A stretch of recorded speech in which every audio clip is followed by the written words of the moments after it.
बिस्मिल्लाहिर्रहमानिर्रहीम। अस्सलाम वालेकुम जी। मुस्लिम उम्मत के वो उलमा और स्कॉलर्स जो तक़ाबुल अदियान यानी कंपैरेटिव रिलीजियस स्टडीज़ में महारत दस्तरस अबूर रखते हैं, हमें अक्सर इस बात का तजुर्बा होता है कि उनका जिस वक़्त गैर मुस्लिमों के साथ इंटरेक्शन होता है तो वो इंटरेक्शन एक एग्रेसिव डिबेट, एक मुनाजराना उसलूब इख्तियार कर जाता है। यानी एक मैदान सजा है जिसमें हज़ारों की तादाद में दोनों अदियान के मानने वाले लोग बैठे हैं। एक मंच है जिस पे एक तरफ मुसलमान स्कॉलर हैं, दूसरी तरफ मसीही स्कॉलर हैं, और ये दोनों एक दूसरे की किताबों में जो गलतियां हैं, जो अनसाइंटिफिक फैक्ट्स हैं, जो इल्म और अक़ल के मुसल्लमात के ख़िलाफ़ बातें हैं, उनको साबित करने के लिए दलाइल के अंबार खड़े कर देते हैं और हवाला जात देते हैं। और जो मजमा है उनमें से जो मुसलमानों का मजमा होता है, उनको जैसी ही कोई बात महसूस होती है कि दूसरा जो मज़हब का आलिम है वो शिकस्त खा रहा है, तो फिर तालियां पीटनी शुरू कर देते हैं। और यही मामला दूसरी तरफ से भी होता है। तो ये जो पूरा अंदाज़ है गैर मुस्लिमों के साथ गुफ्तगू करने का, गैर मुस्लिमों को दीन की दावत देने का, इस अंदाज़ में क्या ख़राबी है और इससे क्या नुकसान होता है, हम मुख्तसरन इन दो पहलुओं पे बात करेंगे। पहली चीज़ ये है कि कुरान मजीद ने जो दावत देने का तरीका बयान किया है, वो तरीका ये है कि उदू इला सबील रब्बिका बिल हिकमा,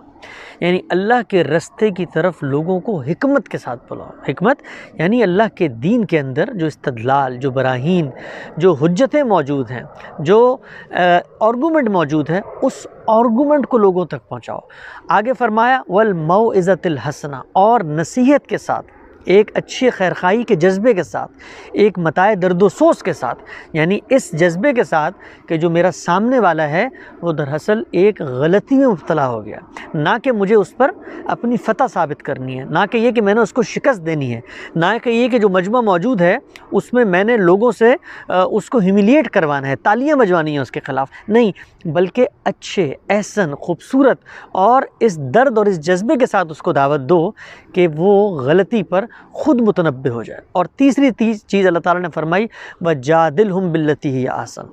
और वो तरीका इख्तियार करो जो पसंदीदा तरीका, यानी वही तरीका जो तुम अपने लिए पसंद करते हो। तो आप अगर गौर करें कि हमारे वो उलमा और स्कॉलर जो गैर मुस्लिमों के साथ डिबेट करते हैं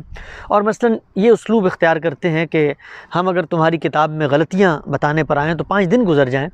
यही उसलूब अगर हमारे साथ इख्तियार किया जाए, मसलन अगर कोई मसीही आलिम खड़ा हो और वो ये कहे कि ये जिस कुरान की तरफ हमें दावत देते हैं उस कुरान की तो 7 वर्जन्स हैं, और ये उलमा, मुसलमान उलमा ख़ुद मानते हैं इसकी 7 किरातें हैं, वो जो 7 वर्जन्स हैं वो अलग अलग छप भी चुके हैं, और उनमें अल्फाज का भी इख्तलाफ है, उनमें वर्ब्स का भी इख्तलाफ है, और इस पर गैर मुस्लिम तालियां पीटें तो हमें क्या फ़ील होगा।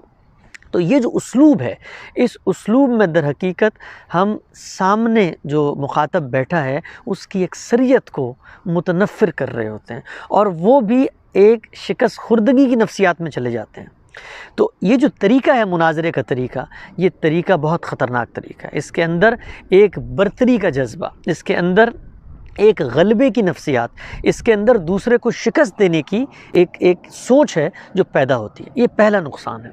दूसरा नुकसान ये है कि जिस वक्त आप मुनाजरा कर रहे होते हैं, एग्रेसिव डिबेट कर रहे होते हैं, तो वहाँ पर आपने तुर्की ब तुर्की जवाब देना होता है। वहाँ पर आपने जो मेथडोलॉजी मुखातब ने अपनाई है उसी के अल्फाज और उसी के अंदाज़ और उसी मनहज को अपनाकर अपनी बर्तरी साबित करनी होती है।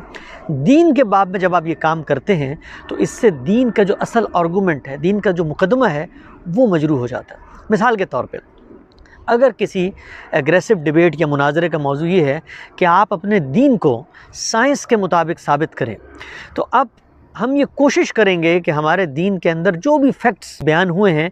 उनको साइंटिफिक फैक्ट्स के धारे में लाकर बयान करें, यानी उनको एक साइंटिफिक क्लेम के बारे में क्वालिफाई करें। लेकिन हम ये जानते हैं कि हमारा जो मज़हब है और उसकी जो किताब है कुरान मजीद, वो कोई साइंस की किताब नहीं है। उसमें जो आफाक या कायनात के हवाले से जो आर्गूमेंट दिए गए हैं वो लोगों को साइंस समझाने के लिए नहीं दिए गए, बल्कि लोगों के मुशाहिदे के लिहाज से लोग जिन चीज़ों को जानते हैं, जिन चीज़ों को देख कर वो मुतवज्जे हो सकते हैं उस खालिक की तरफ,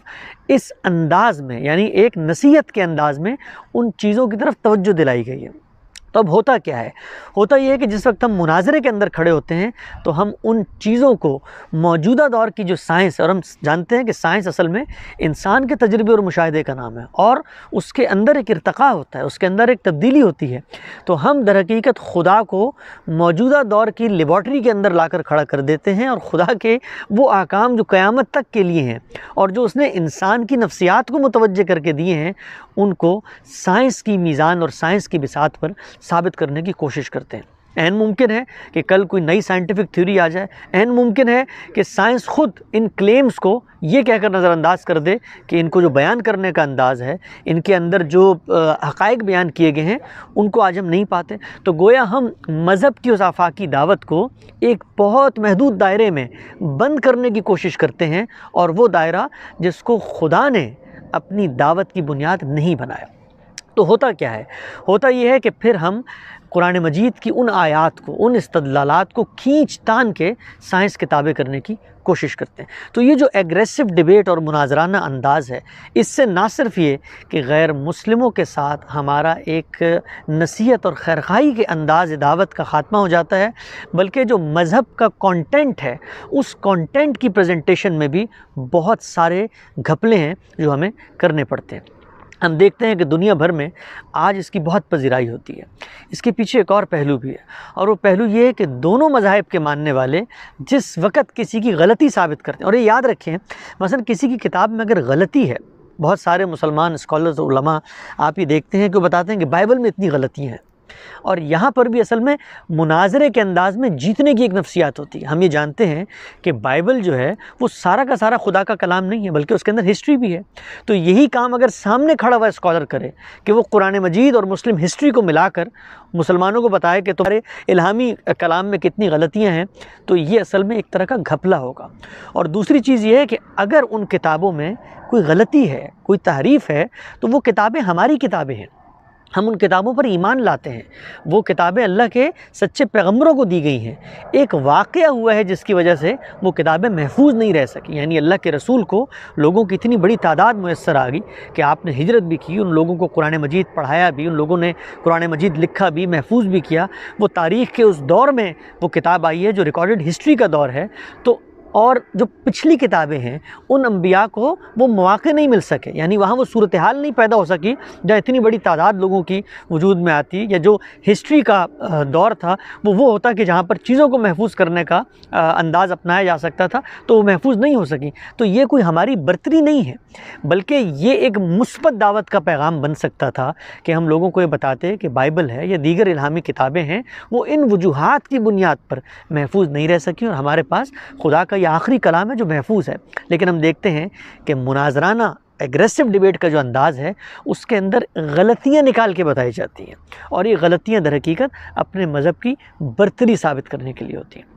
تو ہمیں چاہیے ہے کہ قرآن مجید نے جو ہمیں ہدایت کی ہے کہ ادعو الی سبیل ربک بالحکمہ، لوگوں کو اللہ کے رستے کی طرف بلاؤ استدلال کے ساتھ اور حکمت کے ساتھ، والموعظۃ الحسنہ، اور اچھے انداز میں، وجادلہم باللتی ہی احسن، اور جس وقت کبھی انٹریکشن ہو تو وہ انٹریکشن پسندیدہ طریقے میں ہونا چاہیے، وہ انٹریکشن خوش اسلوبی کے ساتھ ہونا چاہیے۔ اور دوسری بات، قرآن مجید اور دین اسلام کی جو تعلیمات ہیں ان کو ویسے پیش کیا جائے جیسے کہ اس کو خدا نے پیش کیا ہے، نہ کہ ان کو محض ایک منہج میں اپنی برتری ثابت کرنے کے لیے سائنٹیفک بنا کر پیش کر دینا چاہیے، نہ ہی اپنی برتری ثابت کرنے کے لیے منطقی اسلوب میں پیش کر دینا چاہیے، بلکہ جیسے خدا نے بات کی ہے ویسے ہی لوگوں تک پہنچانی چاہیے۔